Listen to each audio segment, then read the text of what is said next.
Oh my goodness, this is great. I can get back closer to home. My sisters and their families live in the area. My parents are only 3 hours away with my grandparents, and this is going to be great.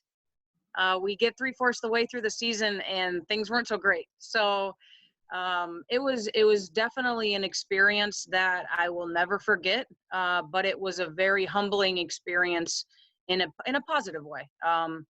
You think that you've made it, right? You think that you've gotten to where you want to be, and you know that it's not all about the money or the level or things like that. It's more about, this is what you wanted. You wanted to be a head coach, and so made it.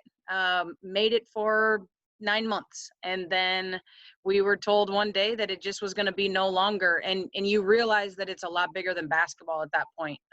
You have student athletes that, what are they going to do? Where are they going to go? What's their next step? This was their dream for 4 years, and now it's cut short. Or are they going to be able to graduate? Do they go back home? What if they can't afford school because their scholarship was what was keeping them here? Things like that. It became, like I said, it became a lot bigger than basketball at that point. And then I realized that this is exactly why I want to do what I want to do. The Clark call comes in the wake of that, and that has to feel like a one of those golden parachutes or one of those second lifelines that fall out of the sky to you. You've done so very well there, and when you started, you didn't have a ton of talent. What's kind of been the key to the success of this program? Because you keep finding ways to win 20 games every season. Yeah, when I first got here, there were a couple core pieces, and we knew that what we were going to have to do was build around that. And so the thing with recruiting is you have to recruit to your personality and your style. I like to think that I'm a relationship coach. I think that's very important, to get to know them on a personal level, and the things that they bring to the table, but what they're interested in and why they want to be a college athlete as well.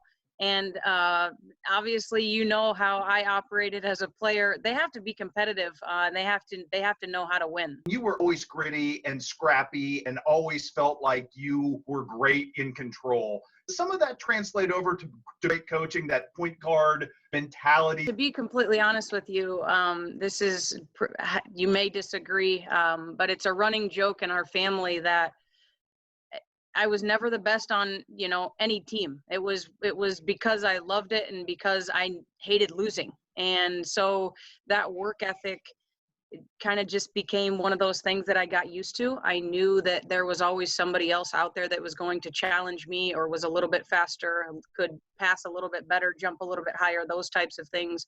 And so knowing that and getting into the coaching realm of things, there's always somebody out there that does something differently and is going to challenge you in a different way. The pressure situations, I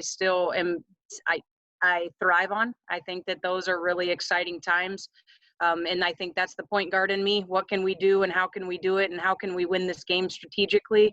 Not to get scabs, but I did get to see you coach this year. Probably not your favorite game of the year, but as far as coaching, bench demeanor, is it completely organically you? Is it a composite of coaches you add? I would say probably 50-50 between, the three coaches, well, four, I would say, that really, really stand out to me, from, your Pee-wee basketball coaches, your dads that were very fiery and exciting, to, Jerry Jerome, everybody knows that name. He was very fiery and foot stomp. And then I go to Kirkwood, and there's no secret that he's also very fiery. So I think I come by that, honestly, to be honest with you. And then when I got finished playing, and I got, mixed in with Steve Williamson when he was at Iowa Wesleyan, and then moved on and on, I think it follow. I don't know if I find them, or if they find me, but I think it's a personality thing. So I would say 50-50, 50% of how I was coached, or who I coached under. And then the other 50% is, I think that deep down, it's inside of me too, to be fiery and show that passion and that motivation. So luckily for the team, or unluckily, whichever way you look at it, they don't really have a choice. So if that passion is going to come out, and wins and losses, really, it's not all about the wins and losses, but on game day, that's probably when it shows the most.